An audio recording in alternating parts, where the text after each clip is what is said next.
Goeiemôre.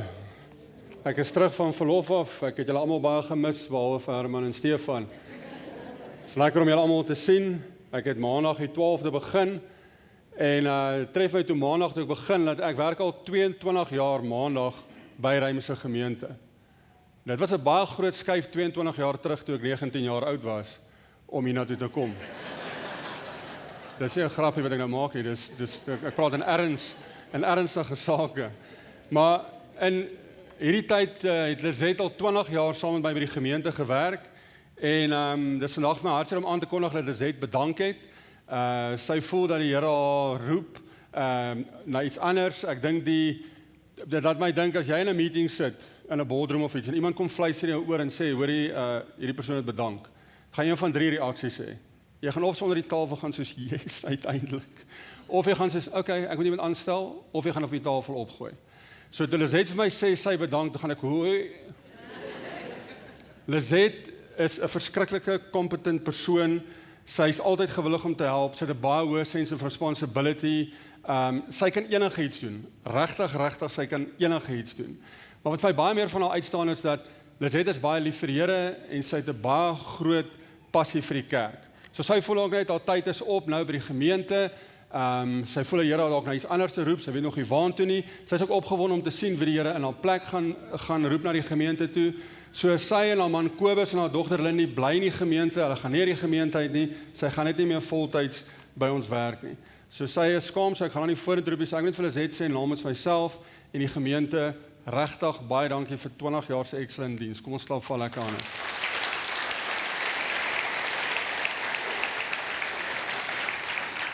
Terwille van my gesondheid en saligheid het ek al gevra om nog 'n bietjie te help, so hy gaan nog tot einde Maart toe nog help. Maar ons adverteer haar pos van vandag af tot volgende week.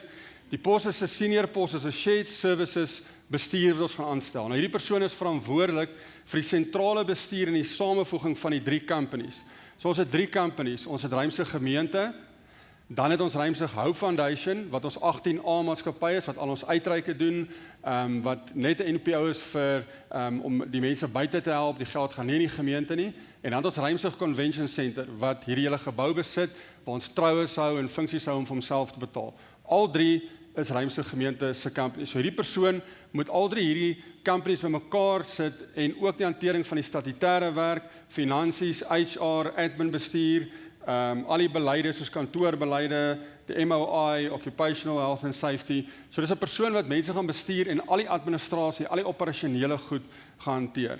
So as jy belangstel of jy weet van iemand, kom praat na die tyd met my of sê vir die persoon om hulle CV vir my te stuur by jan@rymsig.com.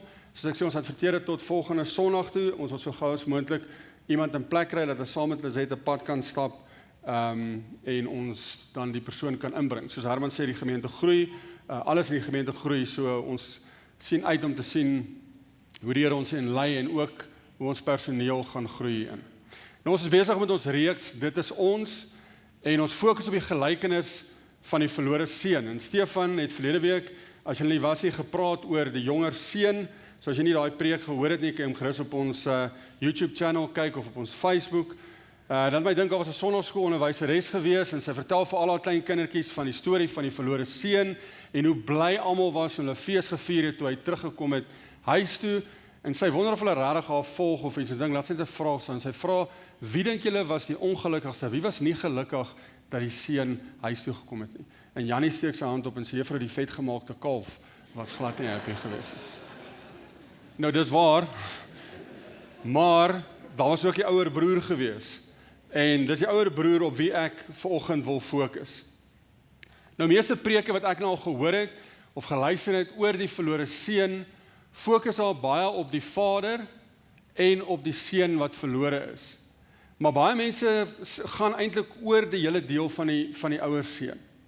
Nou Jesus praat hier in die gelykenis, as ons dit mooi lees, eintlik van 2 verlore seuns. Maar ons is geneig om dit baie keer oor te gaan. Nou die grootste deel van my lewe het ek ook dit gelees en dan ook by die ouer broer dan eintlik maar net oor dit gegaan, maar net eintlik verby dit gelees. Het julle al gedink hoekom ons dit doen? Hoekom fokus ons nie regtig? Hoekom kry die ouer broer nie regtig eintlik daai tyd nie?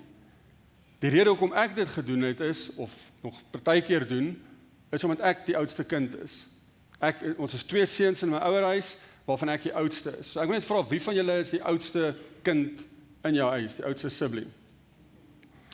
Oh, en wie is nie die oudste nie? Nou kom ons wees net eerlik, julle het dit maklik gehad. Rarig, kom ons kry dit uit, kom ons wees eerlik, julle het dit genuine maklik gehad. Ons, al die foute is op ons gemaak. Ons is die testdummies gewees. Alles wat hulle kon verkeerd doen, het hulle met ons gedoen. Jannie kan nie deurslaap nie, goed, so kom ons probeer hom vir 4 ure aan mekaar laat huil, totdat hy self in die slaap raak. Okay, nee, dit werk nie. Kom ons slaan hom 'n groot pak sla, tot hy slaap. Okay, dit werk nie. Okay, 4 teelepels stoupyn, of in die Oosrand 2 tots brandewyn. En Jannie slaap nog steeds nie. Alles, as jou kind die eerste keer pak gee, hoe hard slaat jy hom? Okay, my pa het op my begin, okay, nou het ek die kind, hy loop bietjie krippels, so ek nou volgende keer net so bietjie ligter slaan. Okay, nou glimlag hy, het 'n grin as ek hom slaan, so ek moet bietjie weer in die middel kom. Die tyd met my broer gekom het, hy net eintlik ingeëase, daar was klaar ritme gewees, alles het net reg gewerk. Ek het nou nog so 'n bietjie van 'n, as iemand so maak, dan skrik ek. Julle het dit maklik gehad, regtig maklik gehad. En ek dink tog, ons moes baie vinniger verantwoordelik geword het. Ons moes baie vinniger verantwoordelikheid gevat het. Ek kan onthou, een keer het ek en my broer 'n pak slaag gekry, 'n regtig erg pak slaag gekry, omdat hy stout was. Ek het niks verkeerd gedoen nie, maar ek het pak gekry, omdat ek nie gekyk het dat hy nie moet stout wees nie, toe kry ek ook pak. En ek dink, dis presies wat gebeur is, as wanneer ons na die ouer seun kyk, of ons oudste is, dan dink ons, ja, as ek die oudste is, ek kan nogal hiermee verstaan, ek kan nogal hiermee inlees. Henry Nouwen sê die volgende, van oudste kinders, they want to live up to the expectations of their parents and be considered obedient and dutiful. They often want to please. They often fear being disappointment to their parents, but they often also experience quite early in life a certain envy towards their younger brothers and sisters, who seem to be less concerned about pleasing and much freer in doing their own thing. Nou hierdie beskryf my nogal regtig eintlik baie goed toe ek voorberei het. Ek was nie net die oudste kind gewees nie, ek was ook die oudste kleinkind gewees. So ek wou nooit my ouers teleurgestel het nie. Ek was hierdie pligsgetroue pliggie wat altyd voorbeeldig is, wat alles probeer reg doen het, by die kerk en by die skool en by die huis en by die familie. Ek het 12 jaar volle skoolbesoek met 2 weke gemis. En is net omdat 'n eierkop wat masels gehad het, terwyl ons 'n revue gehad het, met my 'n bottel Coke gedeel het en toe word ek siek. Ek het skool toe gegaan en gesê ek sal in die siekekamer gaan sit vir 'n uur elke dag, het hulle my net aanwesig merk, en toe wou hulle nie. So ek het dit gemis. Ek was in die sonnaskool, JKJA, kinderkrans, SKJA. Ek het belydenis van geloof al gelê, al my seels was daar. Ek was hoofseun gewees. My kamer was altyd perfek netjies gewees. Ons het 'n tas gehad met ons karretjies, my broer se en myne het nie 'n krappie opgehad nie. Ek was 'n goeie kind. Ek's 'n goeie mens, hulle nou aan 'n klap, nie nou stil wees nie. Ek was hierdie goeie kerk Christen mens gewees. Maar ek was ook baie controlling gewees. Ek het altyd vir my broers en my niggies en my neefies gesê presies wat hulle moet doen. Hulle bynaam vir my was priester gewees. Want ek het altyd vir hulle gepreek. Ek het hulle tot laat bid voor ons roomys geëet het, want dis 'n wet, ons moet bid voordat ons eet. Maar as ek moet eerlik wees, diep binne my was ek afgunstig vir my broer gewees. Want hy het met baie meer vryheid geleef as ek, met baie meer joy. Ek kan onthou, my pa het nogal 'n snaakse manier gehad om ons groot te maak, behalwe wat ons amper dood geslaan het. Het 'n ding gehad van ons op hoërskool en ons gaan uit met ons vriende, en hy gesê, jy kan terugkom net wanneer jy wil. Solank jy net 'n sleutel het. My net nie wakker maak nie, net wanneer jy wil. So met daai selfde reël wat hy gee, was ek nooit later as 11 uur by die huis nie. My broer die volgende oggend so 3:15 by die huis ingestap. Hy het niks verkeerd gedoen, dit was dieselfde reël, hy kan kom wanneer hy wil, maar dit was anders, en ek dink dit het my kwaad gemaak. Dit het my jaloers gemaak. Ek het gevoel, dit is onregverdig. Het jy al ooit so gevoel? Of jy nou oudste of jongste, het jy ooit in jou lewe gevoel, dat ding onregverdig is? Ek dink baie van ons wat in die kerk groot geword het, voel so oor geestelike verlore mense. Ek het vroeër gevra, hoekom dink julle ignoreer Christene en ander mense, en selfs ek, die ouer seun. Want ek dink as ons in die kerk groot geword het, wil ons nie regtig erken dat ons meer eintlik identifiseer met die ouer broer nie. Mense in daai tyd in die sinagoge, wat in die sinagoge groot geword het, was ook nie gelukkig met wat Jesus gesê het of gedoen het nie. Ons lees dit daar in Lukas 15. Die tollenaars en sondaars het almal die gewoonte gehad om na Jesus toe kom luister. Hierteen het die Fariseërs en die skrifgeleerdes beswaar gemaak en gesê, hierdie man ontvang sondaars en eet self saam met hulle. So hulle sê dit in Lukas 15 lees ons in reaksie daarteen vertel Jesus 3 gelykenisse. Die gelykenis van die verlore skaap, die gelykenis van die verlore muntstuk en dan is die klimaks wat opbou na die gelykenis van die verlore seun. Nou Stefan het verlede week tot by vers 24 gepreek, kom ons gaan verder aan vers 25 toe. Sy oudste seun was nog in die veld. Toe hy terugkom en naby die huis was, hoor hy die musiek en die singery. Kom ons stop net gou daar vir 'n oomblik. Ek wil nie te veel in die teks probeer inlees nie. Maar toe ek voorberei het ek gedink, waar was die jonger broer gewees net voordat hy terugkom huis toe? In die veld, in 'n vreemde land waar hy varke kos gegee het. Jesus begin die tweede helfte van die gelykenis ook met die ouer broer wat in die veld is. Kan dit dalk wees dat Jesus suggereer dat die ouer broer ook ver van sy pa af is? Ek het gewonder maar net daaroor. Dat Jesus vertel 'n gelykenis, hy probeer iets leer daaruit. Dis 'n storie wat hy vertel om te sê, hieruit wil ek vir julle iets leer, ek wil vir julle 'n paar feite uitwys. So hier kom die ouer broer, hy kom terug, hy kom in die dorpie ingestap, en daai tyd was daar 'n paar dorpies gewees, as jy buite stede is, mense het baie naby mekaar gebly, as jy getrou het, jou kamer aangebou in jou ma se huis, die familie het die hele tyd by mekaar gebly. So ek dink hy stap in sy dorpie in, hy kom terug van die veld af, deur die strate, en hy hoor ergens 'n geraas. En dit klink ergens 'n partytjie, en dit klink of die hele dorp daar is, want daar's niemand in die strate nie. En toe hy nader begin kom hy agter maar hierdie partytjie is by sy huis. Nou, die mense wat na Jesus luister in daai tyd, die storie wat hy die gelykenis wat hy vertel het, sê die Nuwe Testament teoloë sou die volgende gedink het. Hulle sou gedink het die ouer seun sou dadelik by die partytjie ingegaan het, hy sou die mense gegroet het, 'n paar komplimente gegee het, en dan sou die mense almal gecheer het en baie bly gewees het, want die oudste seun is terug, ek meen hy is die tweede hoogste in bevel na sy pa, so almal is bly uitgekom, en dan sal hy so tussen in sy kamer toe gaan, ander klere aantrek, en dan net weer deel wees van die partytjie. Maar dis egter nie wat hierdie ouer broer gedoen het nie. Kom ons lees dan in vers 26. Hy roep die een van die bedienis nader en vra vir hom wat aan die gang is. Die bediende antwoord, u broer het gekom, en die pa het die vetgemaakte kalf geslag, omdat hy behoue en gesond teruggekeer het.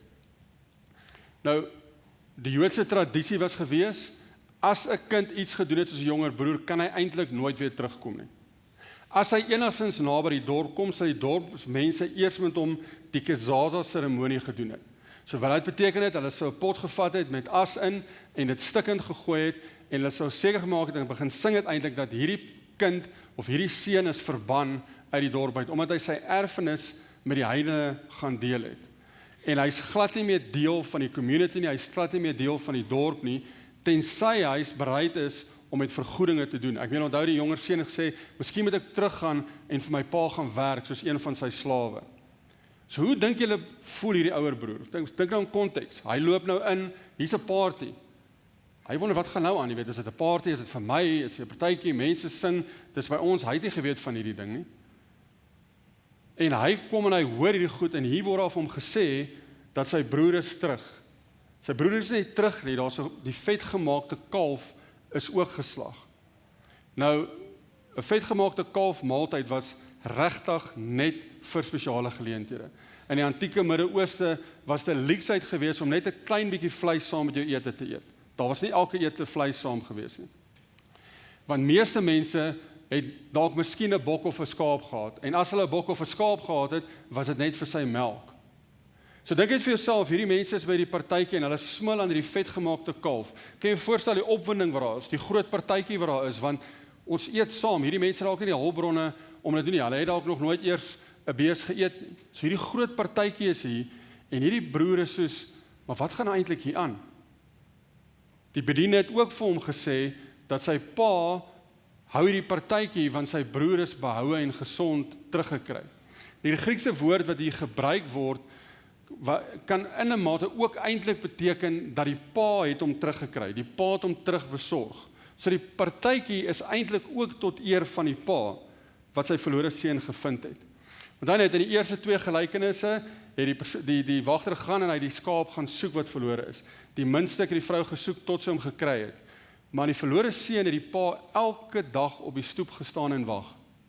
Elke dag uitgekyk, en toe hy sy seun sien naderkom, het hy gehardloop om hom tegemoet te kom.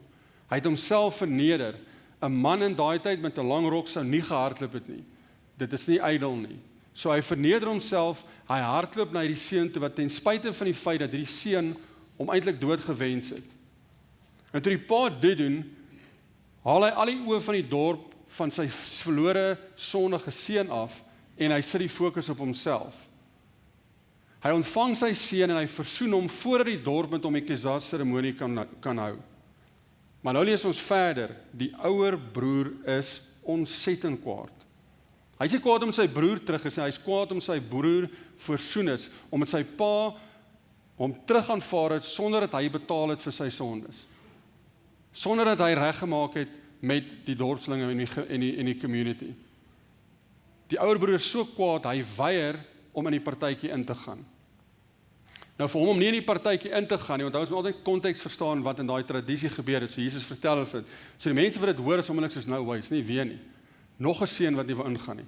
En wat 'n skande is dit, want dis 'n uiterste minagting van die pa, sy familie en die gaste. Dis 'n groot belediging vir sy pa. So die volgende sou eintlik gebeur het as 'n ou se seun geweier het om in 'n feesmaal in te kom waar sy pa is. Die nuus sou baie vinnig versprei het, almal het gesê, hoor jy het gehoor hier gebeur, volgende sê musiek kan alles net stop. Hulle was nie skaam nie. En almal sal na die pa gekyk het en verwag om te kyk, maar wat gaan hy nou doen? Wat gaan sy reaksie wees? Nou voordat ons na sy reaksie kyk, wil ek net 2 dinge noem. Eerstens, hierdie ouer seun se belediging is baie erger en sny baie dieper as die jonger seun se. Die rede is, want dit is in die openbaar, en is by 'n partytjie waar die pa die gasheer is. Die jonger seun het sê, pa, ek wil gaan, hier is my goed, en hy het gegaan, mense het dit na die tyd gehoor. Nou doen hy vir al die mense, almal is daar, die hele dorp doen die ouer seun dit. Tweedens, die meeste paas volgens die teoloog Kenneth Bailey, sou slawe gesê het, gaan kry daai seun, sluit hom in 'n buitekamer toe, hy sou teruggaan na die partytjie toe, gemaak het of al sy keye is nie sy woede of sy hartseer gewys het nie, en as almal weg is, sou hom laat teruggebring het, en as hulle hom vasgehou het en hom geslaan het vir wat hy gedoen het. Maar wat is hierdie pa se reaksie? In vers 28 staan daar, sy pa gaan toe uit en praat mooi met hom. Weereens gaan die pa om die verlore seun te vind. Weereens verneder die pa homself. Weereens betaal hy die prys, 'n hoë prys wat hy betaal in sy gemeenskap, om te probeer om sy ander seun terug te bring. Weereens tree die pa op uit liefde en genade, nie uit woede nie. Dit is belangrik om dit raak te sien. Hy hoop dat hy na sy seun toe gaan om nie vir hom te gee wat hy eintlik verdien, dat hy eintlik geslaan moet word nie, dat dit hulle verhouding kan herstel. Maar wat is hierdie ouer seun se reaksie op die pa se genadige daad van liefde? Die goeie seun se reaksie, vers 29. Kyk al die jare wat ek soos 'n slaaf vir pa werk. Nog nooit het ek 'n opdrag van pa verontagsaam nie. En vir my het pa nog nooit eers 'n bokkie gegee sodat ek saam met my vriende kan feesvier nie. Maar nou dat hierdie seun van pa, wat pa so goed met prostituie deurgebring het, terugkom, het pa vir hom 'n vetgemaakte kalf geslag. Hierdie seun reageer amper in 'n wetloosheid binne in die wet. So as ons na hierdie storie kyk, hierdie gelykenis, Jesus herdefinieer wie verlore is in hierdie gelykenis. Sondaars wat van God afdwaal, is net so verlore soos godsdienstige mense wat die regtinge doen, maar nie in 'n verhouding met God die Vader is nie. Ek het al baie keer vir julle gesê, jy kan elke week kerk toe kom, het maak jou nie 'n Christen nie. Ons is bly om jy te sien, ons wil graag hê, ons sal nog stoel uitpak teen daai walhok as jy wil. Jy kan maar die hele week in 'n kombuis in McDonald's toesluit, dit maak my nie 'n hamburger nie. Jy kan elke week kerk toe kom, dit maak jou nie 'n Christen nie. Jy kan al die goeie goed doen. Dit beteken nie jou saak is reg nie. Gehoorsaamheid is nie verhouding nie. Nou die pa verteenwoordig God soos ons weet, en hierdie partytjie beeld amper hierdie bruilofsfees uit van die lam wat ons in Openbaring 19 van lees. En hierdie godsdienstige leiers wat nou luister na hierdie storie, wat nou net gekla het by Jesus oor die sondaars wat nie welkom is nie, en nie saam met hulle wil eet nie, is eintlik net so verlore soos die seun wat sonde gedoen het. Hierdie godsdienstige mense is soos die oudste seun. Hulle weier om by die feesmaal in te gaan. Hulle weier om die verlore seun te aanvaar en om te versoen. Hulle voel dat hulle verlossing is in wat hulle doen, in hulle dade, om goeie mense te wees. Vriende, in hierdie storie is daar eintlik 2 seuns wat verlore is. So die jonger seun, dit het eintlik maar ook gaan wat hulle wil hê. Hulle wil hulle eie verlosser wees, hulle wil die mag hê, hulle wil die besittings hê. Die jonger seun wil sy pa se rykdom hê, maar hy wil nie sy pa gehad het nie. Can you imagine jou kind kom nou in, my kinders begin nou doen om te sê, hoorie, daai eetkamerstel, ek gaan hom vat as ons die dag as julle gaan. Ek merk hom so lank vir myself uit. Onheilige kinders wat ons. Maar dink aan as jou kind nou jou toe kom en sê, hoorie, koswerk gee sommige jy uit. Ons weet jy gaan, dalk is dit 10 jaar, dalk is dit 50 jaar, maar ek soek nou my.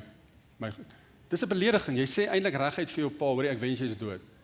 So hy het gegaan in 'n sondige manier vir sy pa gesê, ek wil jou nie hê nie, ek wil net jou goed hê.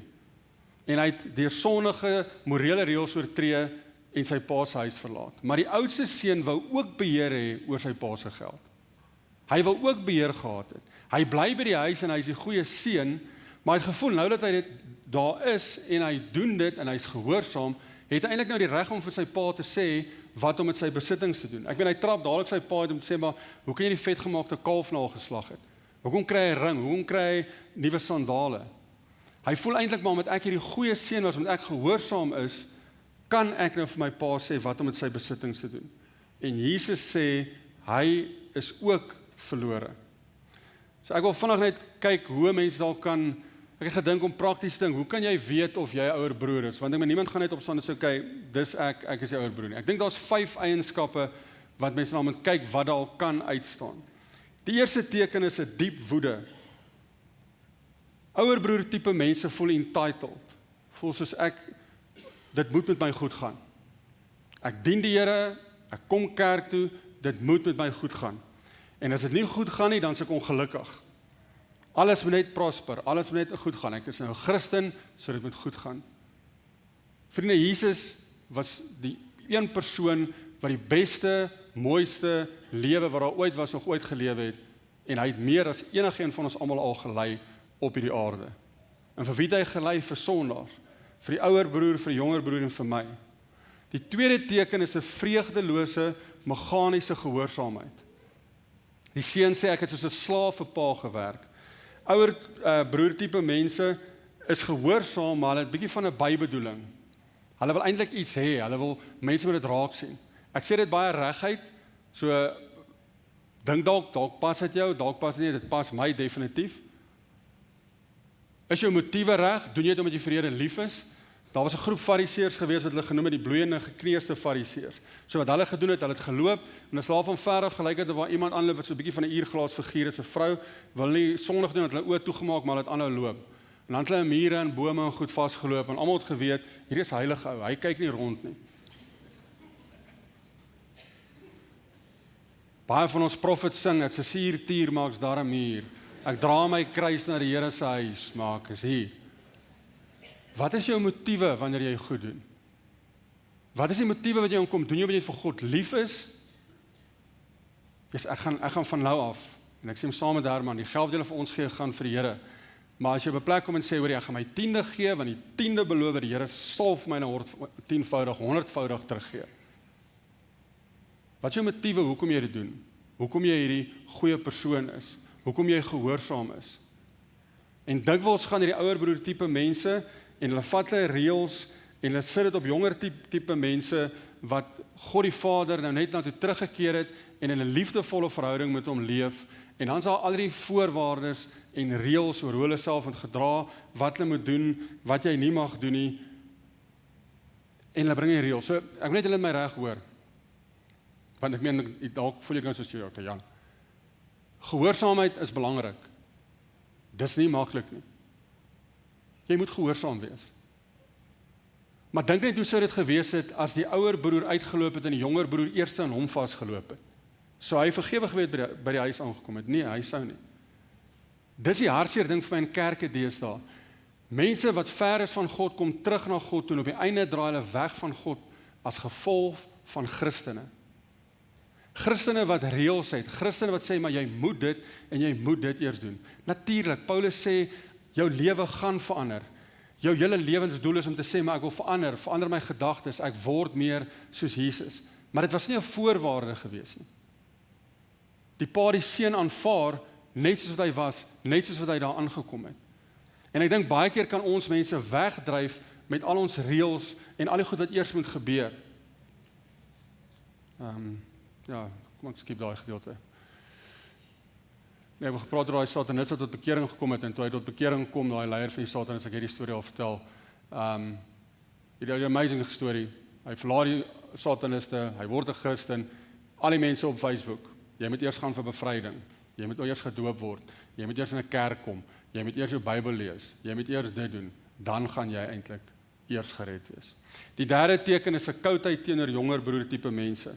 In vers 30 sê hy, hierdie seun van pa, hy distansieer homself met hierdie broer van hom. Ouer tipe mense hou nie regtig van evangelisasie nie, of wanneer hulle doen het, hulle het klaar besluit wie's in en wie's uit, wie verdien genade en wie nie.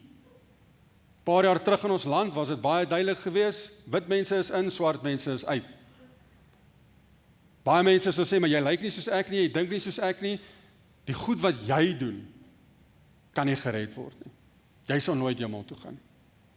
So ons evangeliseer vir wie ons dink genade verdien. Vierdens, hulle gebrek aan sekerheid van die Vader se liefde. Dis die hartseer gedeelte. Hierdie seun sê in vers 29, pa het nooit eers vir my 'n partytjie gehou of 'n bok geslag het nie. Vriende, solank jy probeer om God se verlossing, sy seën, sy liefde en aanvaarding deur jou goedheid te verdien, sal jy nooit seker wees of jy goed genoeg was nie. Elke keer as iets in jou lewe verkeerd gaan jy dink, maar God het my gestraf. God is nie meer lief vir my nie, dis hoekom hierdie goed met my gebeur. En vyfdens, hulle het 'n onvergewensgesinde en 'n veroordelende gees. Die ouer broer het besluit, die jonger broer verdien nie genade nie. Hy verdien nie vergifnis nie. Hy verdien nie liefde nie. So ek wil afsluit deur jou te vra, met watter broer identifiseer jy? Net jy hoef nie vir my te sê, of gaan nie dat jou hand opsteek of iets snaaks doen nie. So vriende, hier is die bottom line, al onthou jy net hierdie gedeelte, en ek wil graag hê, hier is een van die gedeelte wat ek sê, nou moet jy luister nie, maar dit is wat ek eintlik nou doen, nou sê ek, nou moet jy luister. God het jou onvoorwaardelik lief. Elke persoon op hierdie aarde. Elke persoon. God wil met jou in 'n persoonlike, intieme verhouding wees, want hy het jou onvoorwaardelik lief. Sy liefde word nie beïnvloed deur jou aksies nie. Hoor wat sê Philip Yancey. Grace means there's nothing we can do to make God love us more, and nothing we can do to make God love us less. Grace means that God already loves us as much as an infinite God can possibly love. Ek gaan dit weer lees. Grace means there's nothing we can do to make God love us more, and nothing we can do to make God love us less. Grace means that God has already loves us as much as an infinite God can possibly love us. Die keuse is in jou hande. Ga jy dit glo, ga jy dit aanvaar? Ek dink baie van ons sukkel hiermee. En is amper op 'n manier of ons wegkruip vir God se liefde. Hoor wat sê Wayne Jacobson, hy sê, there are two ways to hide from God's love, rebellion and religion. Rebellion, illustrated in the prodigal son, defies God's love and seeks to cover up guilt and shame through the indulgence of sensual desires. Religion, on the other hand, is far more subtle. It seeks to cover up through good works and obligation. My vraag is, hoe hanteer jy God se liefde? Aanvaar jy dit? Leef jy dit? Glo jy dat God jou onvoorwaardelik liefhet? Ek weet nie waar jy vanoggend is nie. In die storie moes al twee seuns tot inkeer kom. Die verlore seun, die jonger seun het, as die gelykenis klaar sê Jesus nie regtig van ons wat gebeur met die ouer seun. Het hy teruggekom, het hy na die partytjie toe gaan of nie? So ek weet nie waar jy vandag is nie. En ek weet ook nie wat 'n seun jy identifiseer nie, maar al wat ek vandag weet is, dat elkeen van ons 'n keuse wat ons moet maak in ons lewens. Gaan jy God se liefde aanvaar en sy verlossing of nie? That's it. Nie wie gaan dit maak, wie gaan dit nie maak nie, ja maar dit, Maar daar's geen maars nie. Aanvaar jy dit? Ja of nee? Ek wil afsluit en jou vra om netjie stil te word. Ek dink praat met God, wees eerlik met jouself. Lê jou lewe voor die Here neer.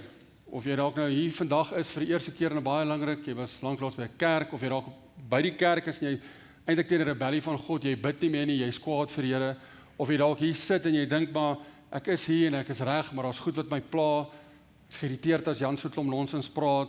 Ek is geïrriteerd as dit gebeur. Ek is geïrriteerd as ek nie parkering kry nie. Ek is geïrriteerd as hierdie goed gebeur. Ek is geïrriteerd as al hierdie goed in die land gebeur en alles wat onregverdig is. My vraag is vanoggend nie wie jy is nie, maar wat doen jy met hierdie liefde? Hierdie liefde wat God vir jou sê, hier's dit. Verniet. My genade is verniet. My liefde is oorvloedig vir jou. Ek wil 'n verhouding met jou leef. Toe net daar waar ons sit, kom ons word stil en laat die Heilige Gees jou lei. Maar die idee van hierdie oefening is nie om jy laat skuldig voel nie. Die idee is nie om te sê, okay, hoorie, dis nou wie jy is nie. Die fokus is, glo jy regtig dat God jou liefhet? Leef jy dit? Aanvaar jy dit? Kom ons word stil en dan dink ons net daaroor.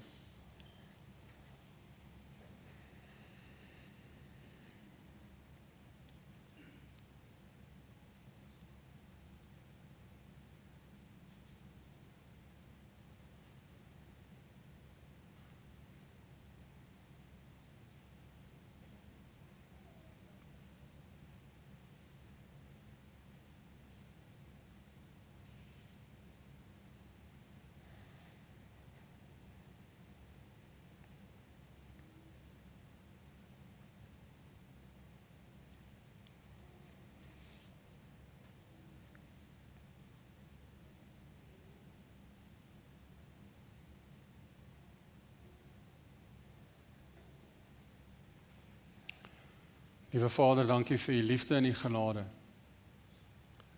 Here, u weet hier waar ek staan, terwyl ek voorberei het, ek verstaan dit nie. Ek kan nie dink dat, hoe kan u my lief hê nie? Die feit dat u alles van my weet. Dan nog verder is ek baie keer ook, maar hoe kan u daai ou lief hê? Ek sal nooit so iets doen wat hy doen nie. Here, maar tog het u ons elkeen onvoorwaardelik lief. Heilige Gees, ek bid dat, ek voel dit op my gees, hier so baie mense wat hier sit en sê, maar jy ken my nie. Jy weet wat ek gedoen het, die Here kan my nooit lief hê nie. Maar is net so baie mense wat sit en sê, ja Jan, ek hoor jou. Ek gaan hemel toe, maar Piet gaan wragtig nie gaan nie. Help ons hier om op God te speel. Dat ons u liefde sal aanvaar, u genade, en dat ons in daai liefde sal leef. In Jesus naam. Amen. As vandag jou eerste keer is, ek en Herman en Stefan wil jou graag hier voor ontmoet. As jy belangstel in die pos of meer vrae het, kom praat gerus met my. Daar's nou gratis koffie en tee buite by ons koffiespasie en dan's daar ook Coffee the Bible pop-up shop waar jy kan koffie koop daar. Mag julle baie geseënde week hê. Sien julle almal volgende week. Blessings.